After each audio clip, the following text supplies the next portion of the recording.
Assalamualaikum warahmatullahi wabarakatuh. Hari ini Mem akan jelaskan tentang pembahasan dari tugas 2, yaitu tentang statistic and probability. Sebelum masuk ke pertanyaan pertama, Mem jelaskan dulu tentang probability itu apa. Probability atau probabilitas atau dalam bahasa Indonesianya adalah peluang, merupakan suatu angka yang mendeskripsikan kemungkinan bagaimana suatu kejadian dapat terjadi. Sebagai contoh di sini ada sebuah koin. Pada sebuah koin ada angka, ada gambar Garuda. Ketika koin ini dilempar, maka peluang munculnya angka adalah 50%, begitu pula munculnya gambar adalah 50%. Bagaimana bisa? Karena di situ ada dua kejadian. Sebagai contoh di sini Mem punya sebuah koin. Pada sebuah koin ada angka, ada gambar. Pertanyaannya adalah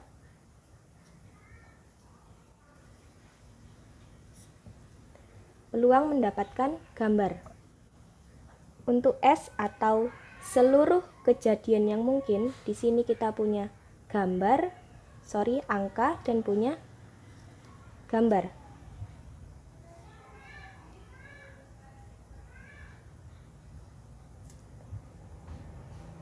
Jadi NS-nya adalah 1, 2.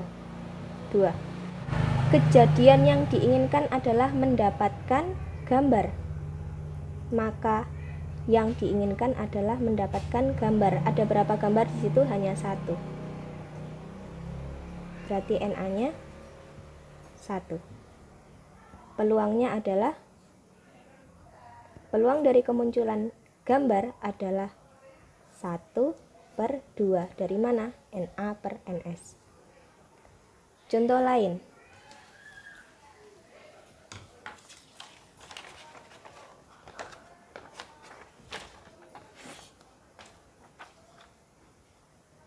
Contoh lain, misalkan ada sebuah dadu di sini. Kita akan mencari peluang munculnya angka 4 berapa dalam pelemparan sebuah dadu. Tentu saja 1 dari 6. Kenapa 1/6? Peluang munculnya angka 4 adalah 1/6. Karena hanya ada satu saja sisi yang berangkakan 4 dan ada 6 sisi dari dadu seluruhnya. Pertama adalah kita tentukan S-nya dulu. S adalah seluruh kejadian yang mungkin. Di dalam dadu ada angka 1, 2, 3, 4, 5, dan 6. Berarti total ada 6 kejadian yang mungkin. Untuk A-nya, kita tahu bahwa yang kita inginkan adalah angka 4. Ada angka 4, ada berapa angka 4 di dalam dadu? Hanya 1. Jadi peluang dari munculnya angka 4 adalah 1/6. Contoh lain, peluang dari mendapatkan gambar dan angka dalam melempar 2 koin. Dalam melempar 2 koin, bisa saja didapatkan angka-angka, angka gambar, gambar angka, atau gambar-gambar. Kita tuliskan semua kemungkinan yang dapat terjadi.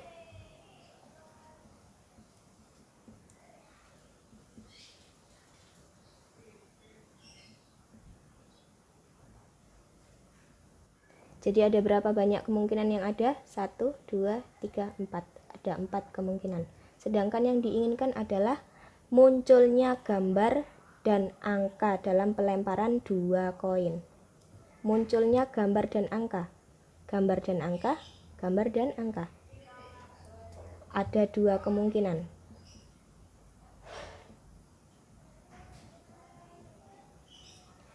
Jadi NA-nya ada 2. Maka peluang dari munculnya gambar dan angka pada pelemparan 2 koin adalah 2/4. NA-nya 2, NS-nya 4. Kita sederhanakan 1/2. Oke, bisa dipahami? Pasti bisa. Contoh lain di sini adalah mendapatkan bola coklat dalam melempar 3 bola putih dan 2 bola coklat. Jadi ada berapa bola seluruhnya? Ada 5 bola ya. 3 bola putih dan 2 bola coklat. Ini adalah S-nya. Berarti NS-nya ada sebanyak 5 bola. Ada 5 kejadian yang mungkin ketika kita mengambil 1 bola dari 5 bola yang ada. Bisa jadi kita mendapatkan coklat, atau mendapatkan coklat lagi, atau putih, putih lagi, putih. Berarti ada 5 kejadian yang mungkin. Kemudian yang ditanyakan adalah mendapatkan bola coklat. Peluang mendapatkan bola coklat. Ada berapa bola coklat tadi? Ada 2 bola coklat. Berarti NA-nya 2. Maka peluang dari mendapatkan bola coklat adalah 2/5. Tidak bisa disederhanakan, jadi kita dapatkan 2/5. Oke, sekarang kita lanjut ke nomor 1. Jika sebuah dadu lempar, tentukan peluang dari munculnya angka 3. Untuk yang A, munculnya angka ganjil. Yang C, munculnya angka genap. Dan yang D, munculnya bilangan prima. Kita daftar dulu semua kemungkinan yang dapat muncul dari sebuah dadu. Bisa muncul angka 1, 2, 3, 4, 5, dan 6. Berarti seluruhnya ada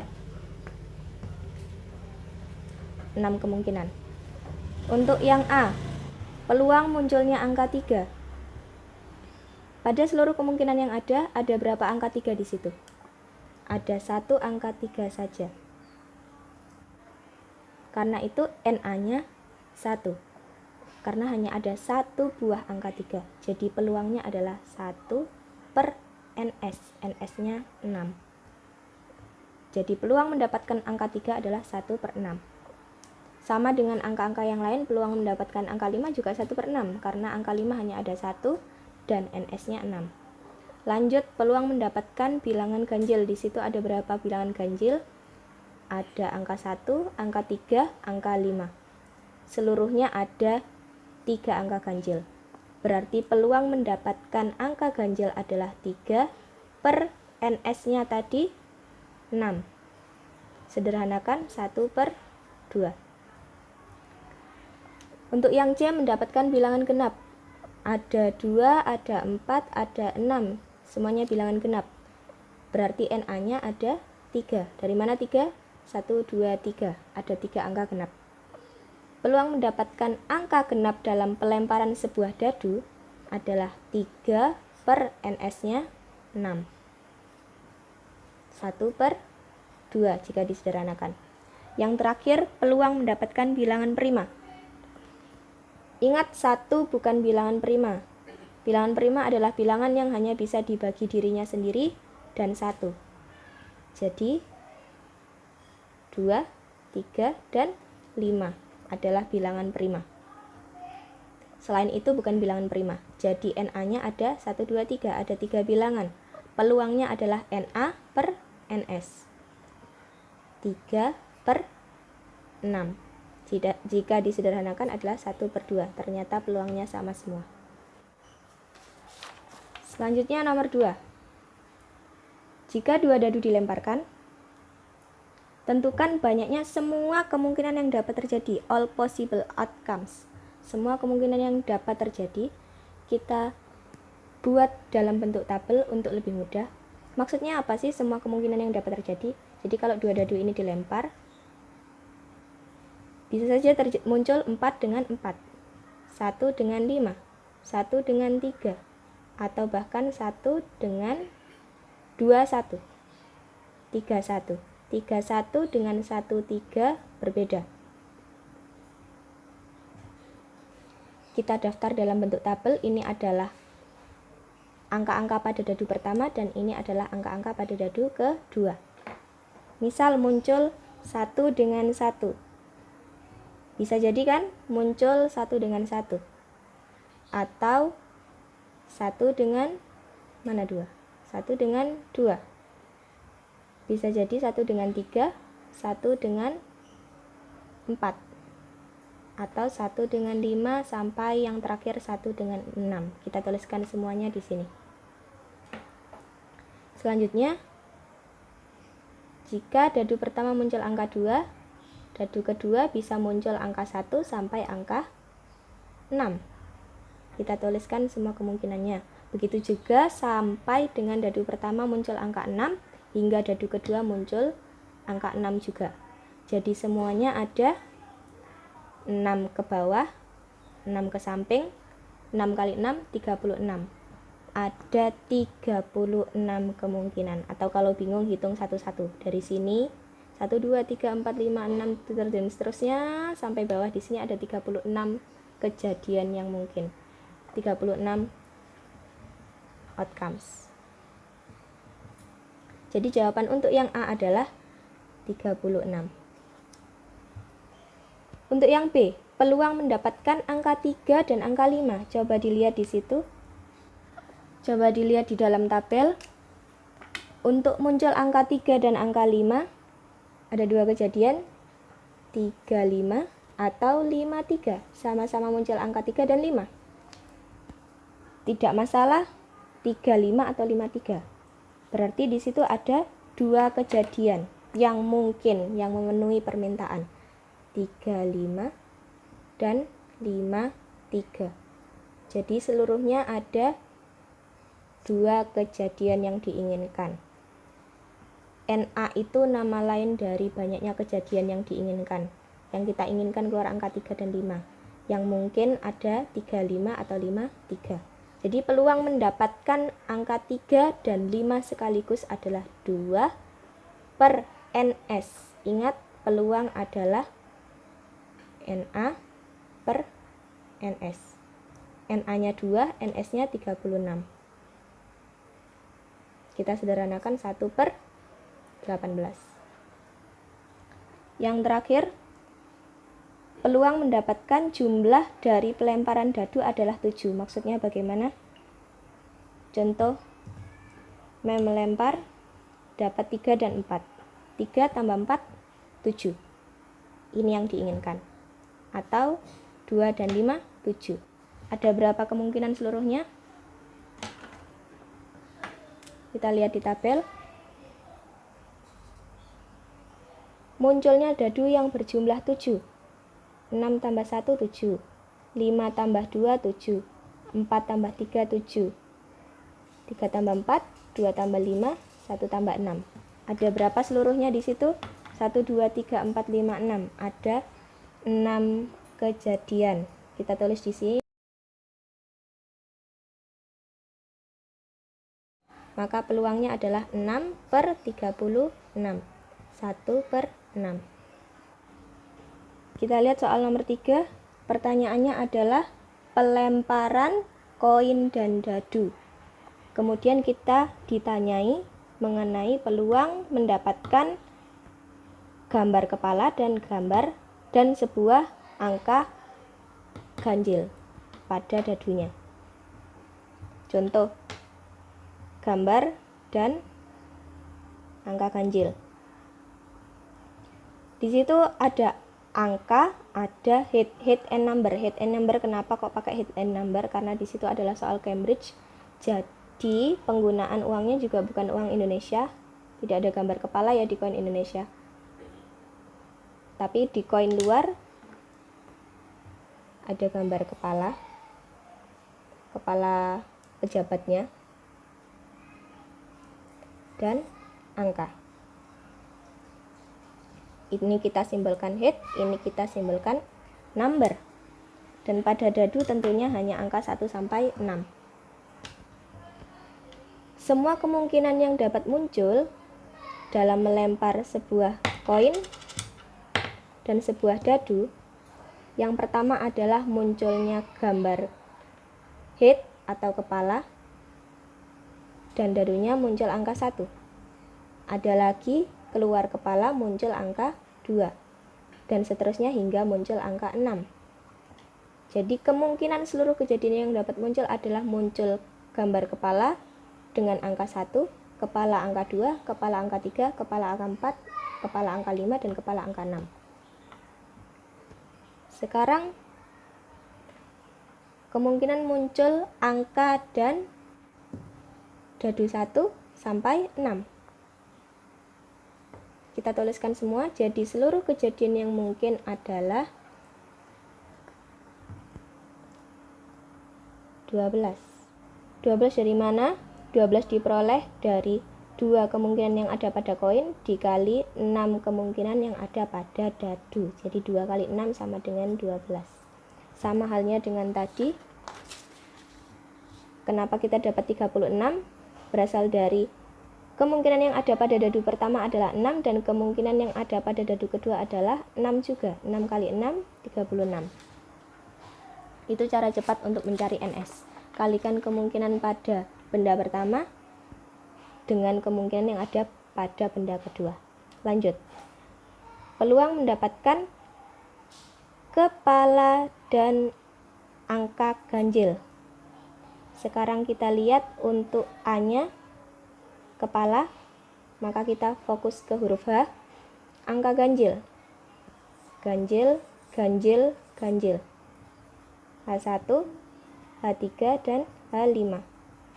Jadi seluruh NA-nya ada, seluruh kejadian yang diinginkan ada 3, dan seluruh kejadian yang mungkin terjadi ada 12. Peluang dari mendapatkan kepala dan angka ganjil adalah 3/12 atau 1/4. Selesai untuk nomor 3. Lanjut ke nomor 4.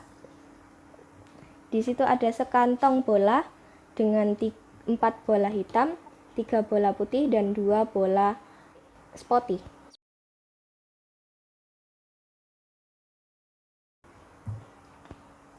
Jadi NS-nya seluruh kemungkinan yang dapat terjadi ada berapa bola seluruhnya di dalam sana?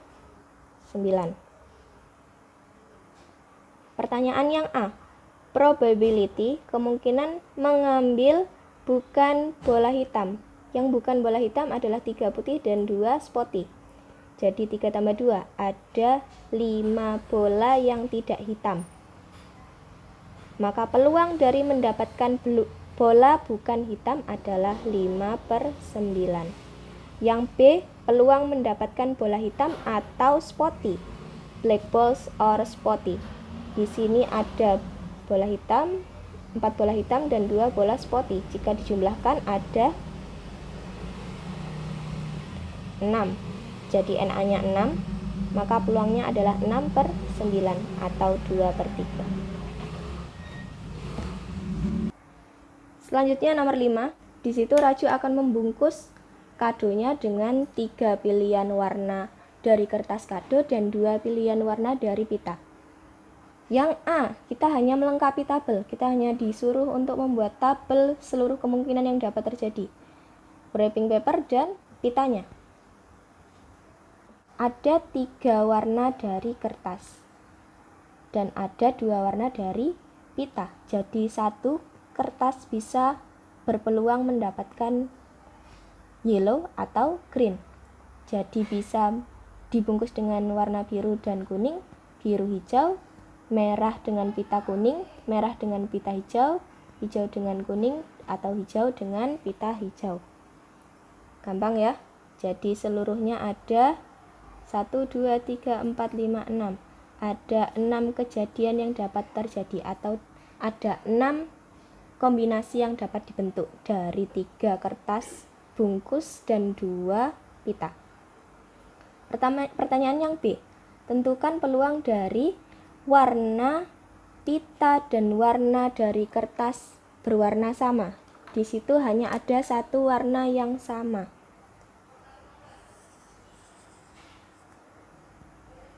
Warna hijau untuk kertasnya dan warna hijau untuk pitanya. Selain itu warnanya berbeda. Tidak ada warna lain yang sama. Jadi hanya ada 1. Hanya ada 1 untuk NA-nya dan kita akan mendapatkan peluangnya sama dengan 1 dari seluruh kejadian yang mungkin, 6. Lanjut nomor 6. Diberikan sebuah diagram dan diberikan 4 buah kejadian di situ. Ada kejadian A, B, C, dan D. Ada event A, event B, event C, and event D. Dengan event A adalah probability of a new baby being a boy. Sekarang untuk kejadian lahir bayi itu bisa laki-laki, bisa juga perempuan. Jadi NS-nya ada 2. Yang diminta adalah boy. Maka permintaannya adalah boy, NA-nya hanya 1. Peluangnya tentu saja NA per NS, 1/2. Kita mendapatkan PA-nya adalah 1/2. Peluang dari kejadian A. Sekarang peluang dari kejadian B. Semestanya berapa dulu? Probability of picking blue pen from a box containing 2 black pens and 8 blue pens. Berarti ada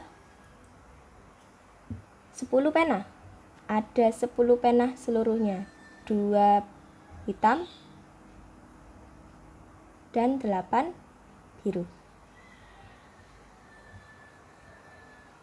Kemudian kejadian yang diinginkan adalah mendapatkan blue pen. Blue pen-nya ada berapa? Blue pen-nya ada 8 blue pen. Ada 8 blue pens. Maka kita akan mendapatkan peluang dari kejadian B, yaitu mendapatkan blue pens, 8/10 atau 4/5. Selanjutnya yang C. Peluang dari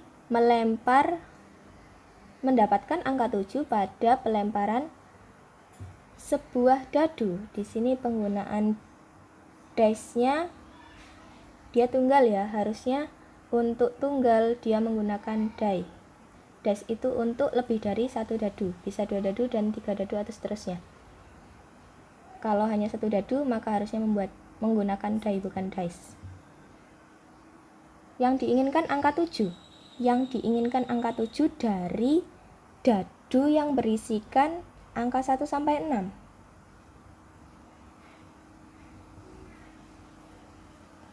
Berarti NS-nya 6. Untuk event C-nya yang diinginkan adalah angka 7, sedangkan pada dadu tersebut hanya ada 1 sampai 6, berarti NC-nya adalah 0. Bukan 1, bukan 2, apalagi 6. Tapi 0. Karena tidak ada angka 6 di dalam dadu tersebut, alias tidak akan ada peluang munculnya angka 7 dalam pelemparan sebuah dadu yang berangkakan 1 sampai 6. 0/6. NC per NS-nya. Maka peluang dari kejadian C, yaitu munculnya angka 7 pada pelemparan sebuah dadu adalah 0. Tidak akan muncul angka 7. Bisa dipahami ya? Yang terakhir yang D, peluang mengambil huruf M pada huruf-huruf G, A, M, E.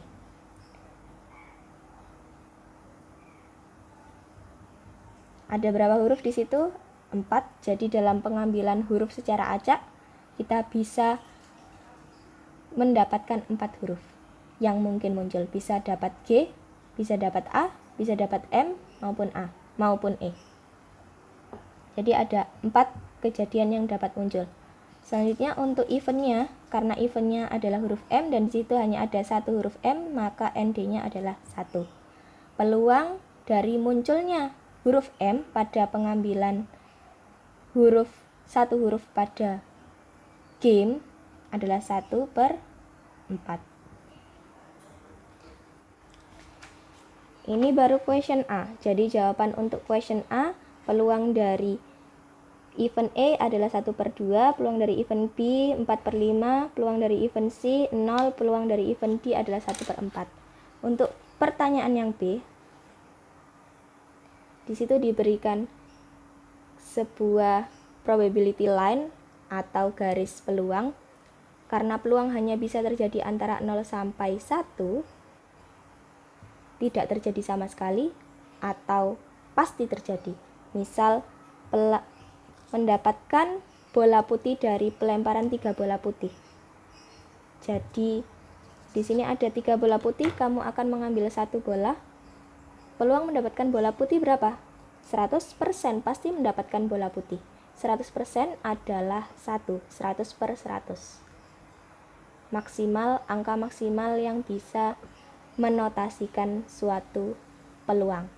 Dan angka minimal yang bisa merepresentasikan suatu peluang. Misal peluang mendapatkan bola berwarna ungu pada sebuah box berisikan bola putih. Berapapun bola yang kamu ambil pasti mendapatkan putih. Tidak mungkin ada bola ungu. Jadi peluangnya adalah 0. Nah, sekarang kita letakkan kejadian A, B, C, dan D pada garis tersebut. Peluang kejadian A adalah setengah. Setengah itu sama dengan 0,5.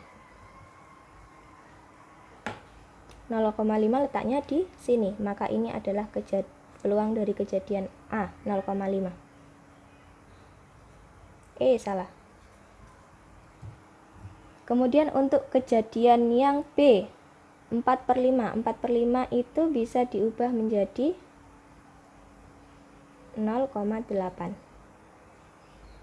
0,8 letaknya di sini. Berarti ini peluang B. Box B kita isi dengan event B.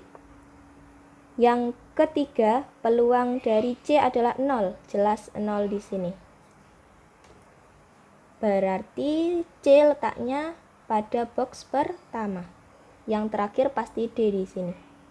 1/4. 1/4 itu 0,25. 0,25 ada di antara 0,2 dan 0,3. Tepat di sini.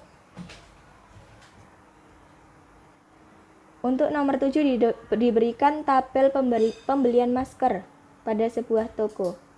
Bukan tabel ya, grafik dari pembelian masker dan banyak pembeli. Jadi pembelian 0-2 masker ada 5 orang dari grafik tersebut. Pembelian 3-5 masker ada 7 orang yang membeli. 6-8 masker ada 12 orang yang membeli. 9-11 ada 4 orang. Dan 12-14 hanya 2 orang yang membeli. Pertanyaan yang A adalah berapa banyak pembeli yang membeli 6-8 masker. Bisa dilihat 6-8 masker ada 12 pembeli. Kemudian yang B, pembeli antara 0-2 dan 12-14 masker. Berapa banyak lebihnya pembeli yang membeli masker antara 0-2 masker daripada 12-14 masker. Intinya selisih antara pembeli pada pembelian masker 0-2 dan 12-14. Selisih itu dikurangi. Untuk pembelian 0-2 masker ada 5 orang dan pembelian 12-14 masker ada 2 orang. 5 kurangi 2 ada 3 orang. Yang terakhir, berapa banyak pembeli seluruhnya? Tinggal kita jumlahkan. Total adalah 5 tambah 7 tambah 12 tambah 4 tambah 2. Ada 30 pembeli totalnya. Selesai, kita lanjut ke nomor 8.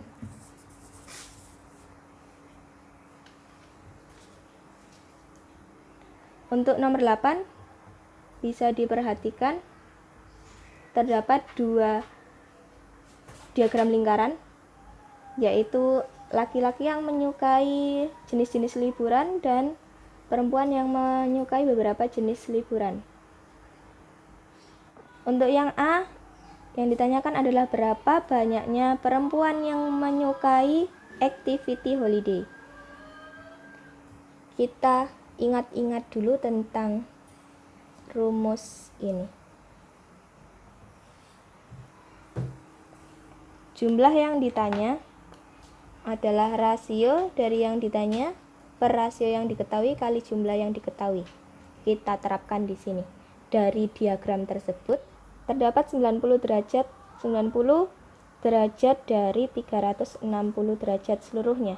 Dikali banyaknya wanita di situ ada 240. Maka kita akan mendapatkan 60 women. yang menyukai activities holiday. Dengan cara yang sama untuk mencari laki-laki, di situ ada sepertiga dari lingkaran. Sepertiga dari lingkaran. Kita tuliskan saja 1/3, bukan 1/3 derajat. Berbeda ya. Ini derajat, ini pecahan. 1/3 bagian dari seluruh laki-laki yang ada. Kita akan mendapatkan berapa di situ? 60 laki-laki. Jadi banyaknya wanita dan laki-laki yang menyukai activity holiday adalah sama, yaitu 60 dan 60. Untuk yang C, berapa banyak lebihnya wanita daripada laki-laki yang menyukai pantai, yang menyukai liburan ke pantai? Pertama kita harus mencari tahu banyaknya perempuan yang menyukai pantai ada berapa. Di situ untuk wanitanya, coba dilihat 189 derajat dari 360 derajat seluruhnya. Kali banyaknya perempuan yang ada 240. Dikurangi, untuk laki-laki yang menyukai pantai ada 124 derajat. 124 derajat dari 360 bagian seluruhnya, kali banyak laki-laki seluruhnya adalah 180. Hasilnya adalah 126, 126 dan 62. 126 kurangi 62, 64. Sebelum lanjut ke nomor 9 dan 10, saya menjelaskan sedikit tentang statistik. Di sini ada mean, modus, median, dan range. Modus atau mode biasanya ditulis sebagai mode adalah data terbanyak, sedangkan mean adalah rata-rata, median nilai tengah, dan range adalah jangkauan. Saya menjelaskan satu-satu. Misal di sini ada data dari besar sepatu siswa. Data dari besar sepatu siswa. Cara mencari rata-rata adalah jumlahkan seluruh data. Setelah kita jumlahkan, kita akan mendapatkan sebanyak 785 sum of data. Selanjutnya, kita menghitung banyaknya data keseluruhan. Di sini ada 1, 2, 3, 4, 5, 6, 7, 8, 9, 10 kali 2. Ada 20 data seluruhnya. Jadi amount of datanya adalah 20. 785 bagi 20 silakan dicek di kalkulator, 39,25. Jadi rata-rata dari data tersebut adalah 39,25. Lanjut. Modus. Modus adalah data terbanyak. Di sini dari data-data tersebut rata-rata muncul 1 kali sampai 3 kali. Yang muncul 3 kali, yang muncul terbanyak adalah angka 36, muncul 3 kali. Kemudian angka 40.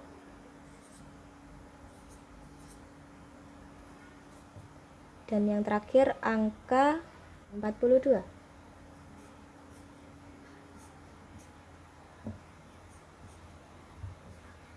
Jadi modus belum tentu satu saja. Jadi modus belum tentu satu saja, tapi bisa jadi ada 3 bilangan yang keluar sebanyak 3 kali. Paling banyak di sini keluar sebanyak 3 kali. Jadi modusnya adalah 3. 36, 40, dan 42. Median, nilai tengah. Untuk mencari nilai tengah, kita urutkan dulu datanya dari terkecil sampai terbesar. Di sini data terkecilnya adalah 35 dan yang terbesar adalah 43. Setelah diurutkan, kita tentukan tengah-tengah dari data tersebut. Tengah-tengah dari data tersebut adalah di sini. Jadi mediannya adalah antara 39 dan 40 atau 39,5. Diperoleh dari mana? Diperoleh dari 39 tambah 40, angka sebelumnya, ditambah angka sesudahnya, dibagi 2. 79 dibagi 2 adalah 39,5. Karena itu di sini mediannya 39,5. Nah, ada pula rumus dari median itu sendiri untuk data berjumlah ganjil. Contoh, misal di sini hanya ada 7 data, 35, 36, 36, 36, 37, 37, dan 38. Maka mediannya adalah frekuensi dari data tersebut 7, frekuensinya 7, ditambah 1 dibagi 2, 4. Data keempat mana? 1, 2, 3, 4. Ini adalah data keempat. Jadi mediannya adalah 36. Untuk data median dari data genap, median dari data-data yang jumlahnya genap, kita bisa lihat dari contoh kita tadi. Banyak datanya adalah 20 adalah genap, jadi frekuensinya 20 dibagi 2, 10, data ke 10, dan data ke 11. Frekuensi bagi 2 tambah 1, 11. Di situ setelah diurutkan kita akan mendapatkan data ke 10-nya 39 dan data ke 11-nya adalah 40. 1, 2, 3, 4, 5, 6, 7, 8, 9, 10, 11. Kita jumlahkan 39 tambah 40, jangan lupa dibagi 2. Kita akan mendapatkan 79 dibagi 2, 39,5. Konsepnya sama dengan konsep yang kita kerjakan tadi. Ini hanya rumus yang diperoleh dari konsep yang baru saja kita bahas. Satu lagi yaitu kuartil. Apa itu kuartil? Silakan diperhatikan ilustrasi berikut. Misal ada data A sampai K, yaitu data-data terurut yang akan dibagi menjadi 4 bagian atau 4 kelompok. Maka akan ada batas-batas yang membagi data tersebut menjadi 4 kelompok. Bisa dilihat garis merah tersebut adalah batas-batasnya, di mana garis merah pertama menunjukkan nilai C, garis merah kedua adalah F, dan garis merah ketiga adalah I. Maka garis-garis tersebut kita sebut sebagai kuartil 1, kuartil 2, dan kuartil 3. Garis tersebut adalah batas yang membagi data menjadi 4 bagian. Contoh lain adalah sebagai berikut, dan akan dibagi menjadi 4 bagian atau 4 kelompok sama besar. Maka akan diperoleh Q1 adalah 26,5, Q2-nya 36, dan Q3-nya adalah 51. Ada pula contoh lain di mana terdapat 13 data dan akan diperoleh Q1, Q2, dan Q3-nya berturut-turut adalah 8,5, 12, dan 14. Q2 nama lainnya adalah median atau nilai tengah. Jadi mencari Q2 sama dengan mencari median data itu sendiri. Nah, ada pula rumus umum dari Q1, Q2, dan Q3. Q1 sama dengan data ke 1/4 kali frekuensi tambah 1. Jadi kita mencari dulu nilai 1/4 kali F plus 1. Misal di situ ada huruf A sampai K, berarti ada 11 data. 11 tambah 1, 12 dikali 1/4 berarti data ketiga. Q1-nya adalah data ketiga. Data ketiga adalah C. Kemudian Q2 dan rumus untuk Q3. Dari rumus-rumus tersebut dapat disimpulkan bahwa Q ke N dapat dirumuskan sebagai data ke N/4 kali F plus 1 atau frekuensi plus 1. Untuk data yang telah kita miliki tadi, kita akan mencari kuartil 1, kuartil 2, dan kuartil 3-nya. Maka kita akan memperoleh Q1 sebagai 36,25, Q2 sebagai 39,5, dan Q3 sama dengan 41,75 dengan menggunakan frekuensi sama dengan 20. Yang terakhir adalah range atau jangkauan. Jangkauan adalah data terbesar kurangi data terkecil. Sudah jelas data terbesarnya adalah 43 dan data terkecilnya adalah 35. Jadi range-nya adalah berapa itu? 8. Jadi jangkauannya adalah 8. Jika sudah memahami statistika, kita akan lanjut ke soal nomor 9. Pada soal nomor 9 diberikan sebuah grafik. Di situ maksudnya apa sih kok matahari terbitnya beda-beda? Maksudnya di situ diberikan data dari lamanya matahari itu bersinar cerah. Jadi sisanya adalah mendung. Pada tanggal 6 November matahari bersinar cerah selama 2 jam, sisanya mendung. Pada tanggal 7 November hanya 4 jam, 8 November 5 jam, 9 November 8 jam, 10 November tidak tahu, 11 November adalah 3 jam.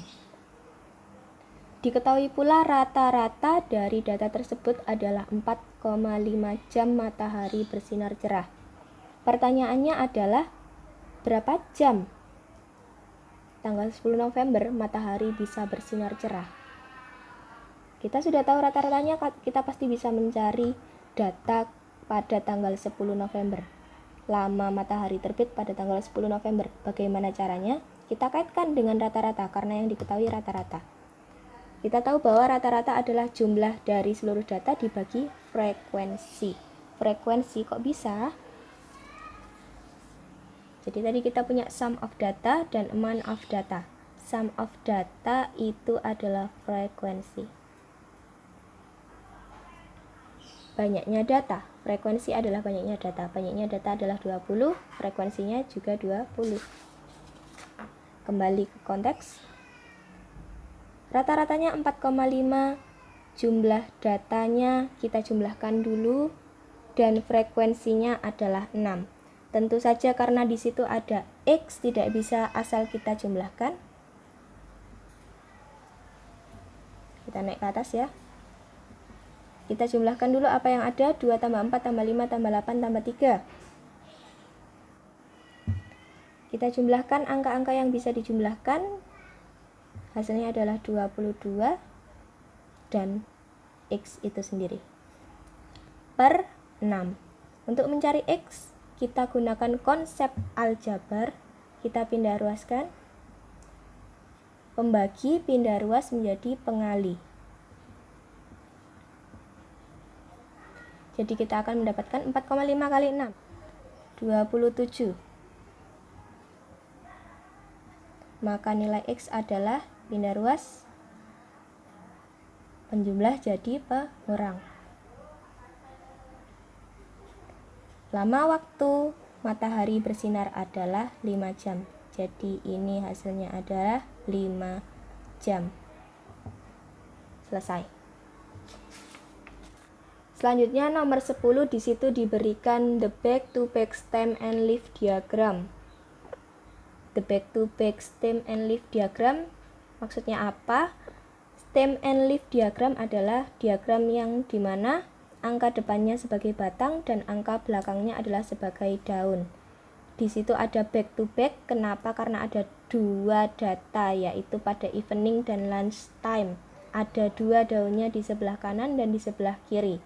Cara membaca datanya bagaimana? Kita baca dari batangnya dulu,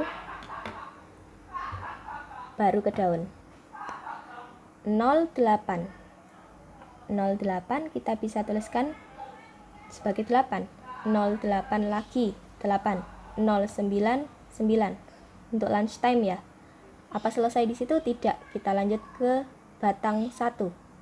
Batangnya 1, daunnya 0, berarti 1 0 10. 1 1 11. 1 2 12. 1 5 15. 1 6 16. 1 8 18. 1 9 19. Begitu pula kita kerjakan dengan cara yang sama untuk batang 2, batang 3, dan batang 4. Karena batang 4 tidak memiliki daun, maka tidak ada datanya di situ. Selanjutnya kita list untuk data dari evening. Untuk yang evening 0, batangnya 0, daunnya 9, berarti angkanya 9. Ketika batangnya 1, daunnya 2, 12. Batangnya 1, daunnya 4, 14. Batangnya 1, daunnya 5, 15, dan seterusnya. Kita lanjut pada batang 2, 3, dan 4. Kita mendapatkan data ini. Itu data apa? Itu adalah data dari lama pengunjung menunggu makanannya datang. Jadi pada lunch time, pada hari tersebut, ada orang yang menunggu selama 8 menit, ada orang yang menunggu selama 16 menit, ada orang yang bahkan menunggu selama 32 menit untuk makanannya. Pada waktu evening, ada orang yang menunggu makanannya selama 9 menit, ada pula 21 menit, hingga ada yang menunggu sampai 41 menit, jadi lebih lama. Pertanyaannya, yang A, kita diberikan tabel. Untuk pertanyaannya kita diberikan summary table. Jadi kita diberikan median dan range dari lunchtime dan evening. Median tadi nilai tengah, range adalah selisih dari data terbesar kurangi data terkecil. Untuk median dari lunchtime dan range dari evening kita tidak tahu. Kita cari dulu yang A, median dari lunchtime. Untuk mencari median kita harus tahu frekuensi datanya. Frekuensi datanya adalah 1, 2, 3, 4, 5, 6, 7, 8, 9, 10, 11, 12, 13, 14, 15, 16 data. Ada 16 data, berarti frekuensinya 16. Karena dia genap atau even, kita gunakan rumus even. Masih ingat ya? Rumus even adalah frekuensi bagi 2. 16 bagi 2. 8. Data ke 8 dan data ke 16 bagi 2 tambah 1. Data ke 9.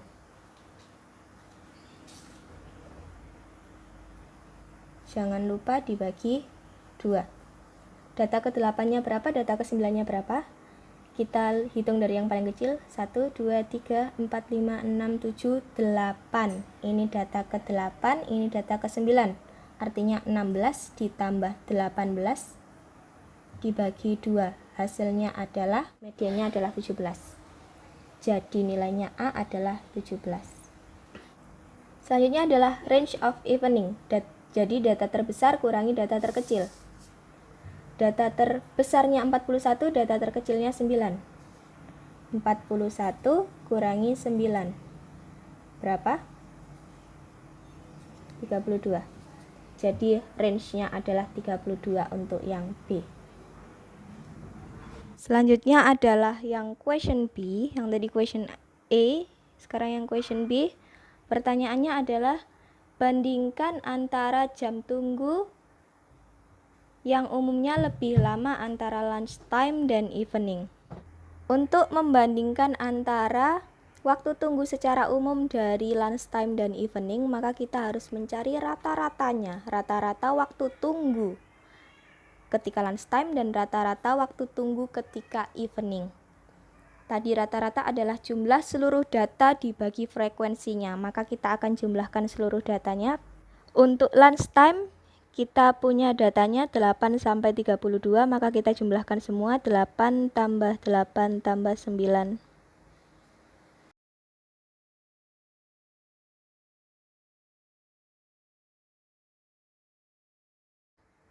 Jadi sum of datanya adalah 291, dibagi frekuensinya ada 16. Kita coba hitung, 291 dibagi 16, 18,19. Kita bulatkan. Selanjutnya kita cari rata-rata dari data evening. Kita jumlahkan seluruh datanya dari 9 sampai 21. 9 tambah 12 tambah 14.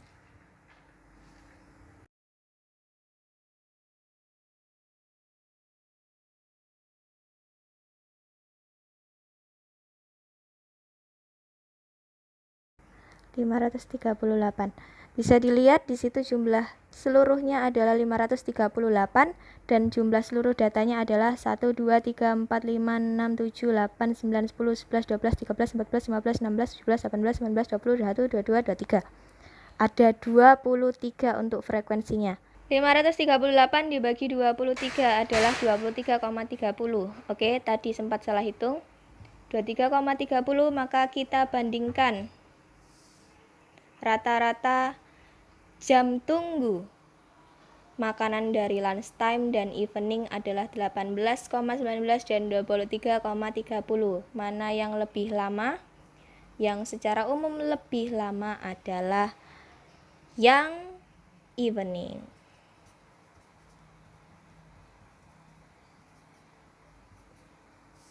Terlihat ya? Selesai, itu semua adalah penjelasan dari nomor 1 sampai 10 dari taks 2. Semoga bermanfaat.